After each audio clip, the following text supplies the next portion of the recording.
La petite fille qui rêvait du soleil. Dans un village niché entre les montagnes éternellement embrumées, vivait une petite fille prénommée Elina. Depuis sa naissance, un épais voile de brume couvrait le ciel. Les anciens du village disaient que cela durait depuis des siècles. Le soleil, ce disque chaud et doré dont parlaient les livres, Elina ne l'avait jamais vu. Chaque soir, assise sur le rebord de la fenêtre, elle écoutait sa grand-mère lui conter des histoires lumineuses, des plages dorées où le sable brûlait sous les pieds, des champs de tournesol qui suivaient lentement la course du soleil dans le ciel bleu, des rivières qui étincelaient comme des miroirs. À chaque mot, Elina sentait son cœur battre plus vite. Elle rêvait de sentir la chaleur sur sa peau, de plisser les yeux sous la lumière éblouissante. Un soir, après que sa grand-mère lui eut raconté pour la 100e fois l'histoire du grand jour bleu, Elina murmura « Grand-mère, moi aussi, je veux voir le soleil. » La vieille femme sourit tristement et caressa ses cheveux. « Peut-être qu'un jour, si tu suis ton cœur, tu trouveras un endroit où la brume se déchire. » Ces mots restèrent gravés dans la mémoire d'Elina. Elle décida que, quand viendrait le printemps, elle partirait à la recherche du soleil. Le matin de son 8e anniversaire, Elina enfila son manteau de laine, mit dans son sac une miche de pain, une gourde d'eau et un vieux compas que son père avait laissé avant de disparaître dans les montagnes. Elle serra contre son cœur un dessin maladroit du soleil qu'elle avait peint à l'école, un cercle jaune éclatant entouré de rayons maladroits. Puis elle franchit la porte de la maison, déterminée. Les rues du village étaient vides, noyées dans une brume pâle. Sans se retourner, Elina suivit le petit sentier qui menait vers la crête. Plus elle montait, plus l'air devenait froid et la brume dense. Parfois, elle croyait entrevoir des ombres étranges dans la brume, des silhouettes d'arbres noués ou de vieilles pierres moussues. Mais elle n'avait pas peur. Son rêve la guidait. Après plusieurs heures de marche, ses jambes fatiguées la firent trébucher. Épuisée, elle s'assit sur un rocher. Peut-être que le soleil n'existe pas vraiment, pensa-t-elle, découragée. À cet instant, un papillon passa devant ses yeux. Un papillon doré, éclatant comme une étincelle dans la grisaille. Elina n'en avait jamais vu de semblable. Chez elle, les papillons étaient gris ou blancs, ternes comme la brume. Le papillon tourna autour d'elle, puis s'envola vers un étroit passage entre deux rochers. Elina sentit son cœur bondir. C'est un signe. Elle se leva d'un bond et suivit le papillon, glissant entre les pierres humides, rampant parfois à quatre pattes pour ne pas tomber. De l'autre côté, quelque chose changea. L'air semblait plus léger. La brume se faisait moins dense. Et surtout, une lumière étrange, diffuse mais chaleureuse, baignait les pierres. Elina courut, son cœur battant dans sa poitrine. Soudain, elle déboucha au sommet d'une clairière oubliée.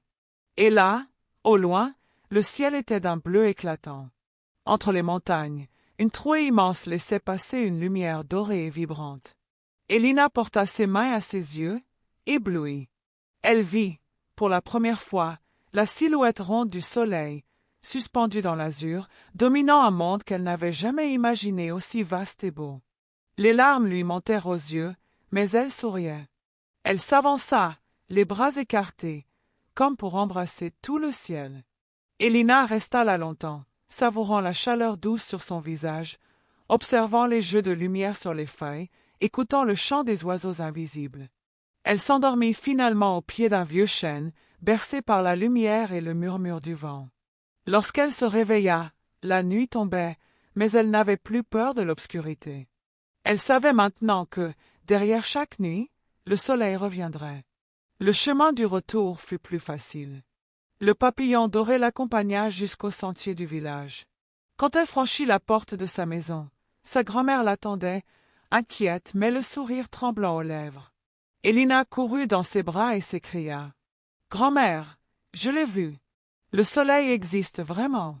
Il est plus beau que dans toutes les histoires. » La vieille femme serra la petite fille contre elle, les yeux pleins de larmes. « Je le savais, mon trésor. Je le savais. » Depuis ce jour, Elina n'était plus tout à fait la même. Elle gardait en elle la chaleur du soleil, même dans les jours les plus sombres. Et parfois, en plein milieu du brouillard, Quand les villageois croyaient que tout espoir était perdu, Elina se mettait à chanter doucement une mélodie qu'elle avait inventée, une chanson dorée venue du ciel bleu. Et dans son regard brillait pour toujours un éclat de lumière. Car elle savait que, par-delà les brumes, le soleil attendait. Le papillon doré. Il était une fois, dans un petit village bordé d'une immense forêt, un garçon de 8 ans nommé Tom. Curieux de tout, Tom passait ses journées à explorer les champs et les sentiers poussiéreux autour d'eux. Sa maison. Mais ce qu'il rêvait de voir par-dessus tout, c'était le grand papillon doré. Son grand-père lui avait souvent raconté l'histoire de ce papillon, rare qui n'apparaissait que pendant les jours les plus ensoleillés, volant comme une étincelle d'or entre les arbres. Tom en parlait sans cesse à Léa, sa meilleure amie, qui vivait juste dans la maison d'Axe en Grave-Côté. « Tu crois vraiment qu'il existe ?» demandait Léa, en tortillant une mèche de ses cheveux roux. « Bien sûr. Mon grand-père l'a vu, lui. Un jour, nous le trouverons, promis. » Et ainsi naquit leur projet secret, trouver le papillon doré, quoi qu'il en coûte. Un samedi matin, alors que le soleil brillait haut dans le ciel, Tom courut jusqu'à la barrière qui séparait sa maison de celle de Léa. « Léa, viens vite. C'est aujourd'hui ou jamais. » La petite fille sortit en courant, un sac à dos sur les épaules contenant une gourde, quelques biscuits, et un vieux carnet pour dessiner ce qu'ils trouveraient. Ils longèrent les jardins, sautèrent par-dessus le petit ruisseau et s'enfoncèrent sur le chemin menant à la lisière de la forêt. Le vent chaud sentait la sève et la terre. Leur rire résonnait dans l'air, insouciant. Puis soudain, Tom s'arrêta net. Léa le percuta presque. « Quoi ?» Tom pointait du doigt. « Regarde !» Et là, dans un rayon de soleil filtrant entre les arbres, un éclat d'or battait des ailes. Le grand papillon doré. « Vite ! Suivons-le !» cria Tom, son cœur battant à tout rompre. Sans réfléchir, ils se mirent à courir après la créature lumineuse. Le papillon voltait lentement, comme s'il jouait avec eux, les menant toujours plus loin dans la forêt. Les arbres devenaient plus grands, leurs branches s'entremêlant pour former un toit sombre. Le sentier de terre se transforma peu à peu en une simple traînée d'herbe, puis en rien du tout. Tom et Léa n'y prêtaient pas attention. Ils riaient, glissant sur les racines, se relevant en riant, courant toujours derrière le papillon. Mais à force de courir, ils finirent par perdre sa trace. Tom s'arrêta, haletant. Où est-il passé? Léa regarda autour d'elle. Tom. Où est le chemin? Le silence se fit. Plus d'oiseaux. Plus de vent. Juste le bruissement inquiétant des feuilles. Un frisson parcourut l'échine de Tom. Tout à coup, la forêt sembla immense, étrangère. Ne t'inquiète pas, dit-il, essayant de se donner du courage. On doit juste retourner sur nos pas. Mais lorsqu'ils se retournèrent, il n'y avait aucun sentier. Seulement des arbres, encore et encore. Les minutes passèrent. Ils marchaient, tournant en rond sans le savoir. Les arbres tous pareils. Les ombres qui s'allongeaient. Leur excitation se transforma peu à peu en peur sourde. « Tom, je veux rentrer à la maison », chuchota Léa. Tom serra les poings. Il ne voulait pas montrer qu'il avait aussi peur qu'elle. « Moi aussi. On va trouver. Promis. » Ils avancèrent, appelant parfois à l'aide, mais personne ne répondait. La lumière du jour déclinait, virant au gris. Les ombres s'épaississaient. Chaque craquement, chaque bruissement leur paraissait un monstre caché. À un moment, ils entendirent un bruit de pas derrière eux. Ils s'immobilisèrent, terrorisés. « C'était quoi, ça ?» balbutia Léa. Tom avala sa salive. Peut-être un chevreuil. Ou un lapin. Mais au fond d'eux, ils avaient peur. Peur du loup dont parlaient les anciens, peur des esprits que les grands menaçaient pour les empêcher de s'aventurer trop loin. Ils se blottirent l'un contre l'autre, assis sur une grosse racine. Le temps passait. La forêt devenait noire. Léa tremblait.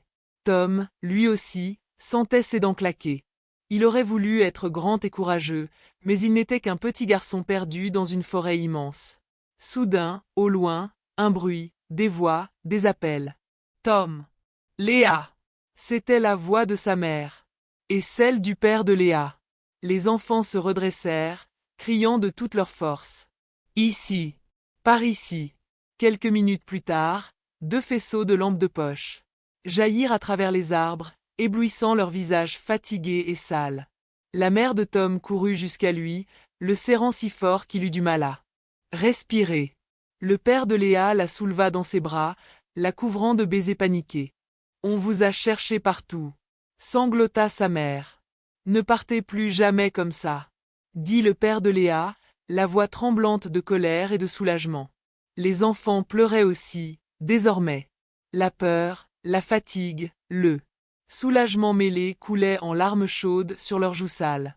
Sur le chemin du retour, chacun agrippé à la main d'un parent, Tom regarda une dernière fois vers la forêt. Et là, dans l'obscurité naissante, il crut voir un éclat doré, très loin, qui battait doucement des ailes. Un sourire fatigué étira ses lèvres. Le grand papillon doré existait. Il leur avait montré la magie, et aussi les dangers. Cette nuit-là, blotti dans son lit, Tom pensa longtemps. Il avait eu très peur. Il avait cru ne jamais revoir sa maison, sa maman, son lit. Mais il savait que, malgré tout, une petite partie de lui retournerait un jour dans la forêt. Pour revoir le papillon, pour ressentir encore l'émerveillement et l'aventure. Et cette fois, il serait prêt. Avec Léa, main dans la main, et un peu plus de prudence.